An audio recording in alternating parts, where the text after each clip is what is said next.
خب با عرض سلام خدمت همه عزیزان و اون دسته عزیزانی که میخوان سقف کاذب یا همون کناف یاد بگیرن یا دورباکس ساده یا همون اتوبوسی بخوان تجربه کنن یاد بگیرن. خدمت شما عرض شود که اولین وسایل اولیه که لازم داریم ما تراز لیزری احتیاج داریم، تفنگی میخکوب احتیاج داریم، اسکروگان یا همون پیچبند، اگر که نبود حالا با دریل و یه سرپیچ چارسوب قدش بزنیم میتونیم انجام بدیم. قیچی احتیاج داریم، ریسمان رنگی، رنده، متر و تیزبر.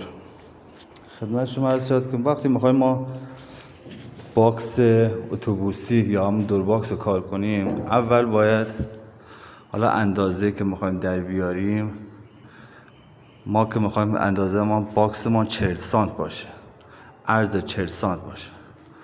اولین کاری که میکنیم ما تراز لیزری، خط تراز لیزری رو که نصب میکنیم رو دیوار رو جایی که مد نظر ما که پایین ترین نقطه از تیرچه قرار داره، ما به این شکل قد دیوار یه ریسمان رنگی میکشیم. بعد از او ما از دیوار به فاصله 30 سانت که اونجا اجرا شده، به فاصله 30 سانت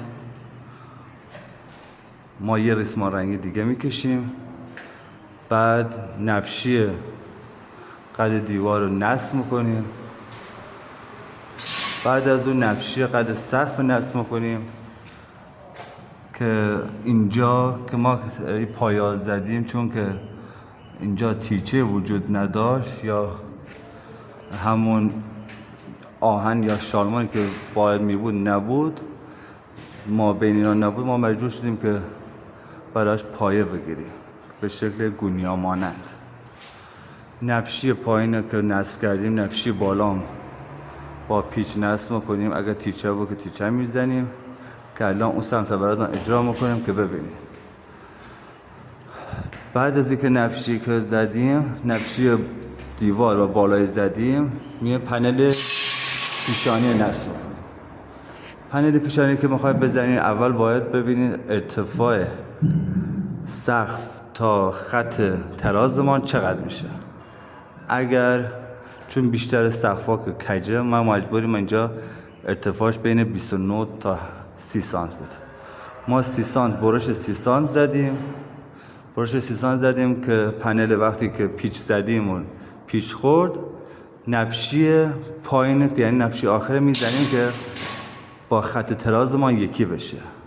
خط تراز هم بخواید یکی بکنید، یا از جلو که تراز لیزری میندازی علامت گذاری میکنید، یا از پشت تراز میزنید قد اون نبشی قد دیوار و علامت گذاری از پشت میکنید و نبشی ریسمان رنگی میزنید، خط مشخص شد چیز میزنید. حالا اون سمت براتون اجرا میکنم، بعد نشان میدم و خدمت شما هستم.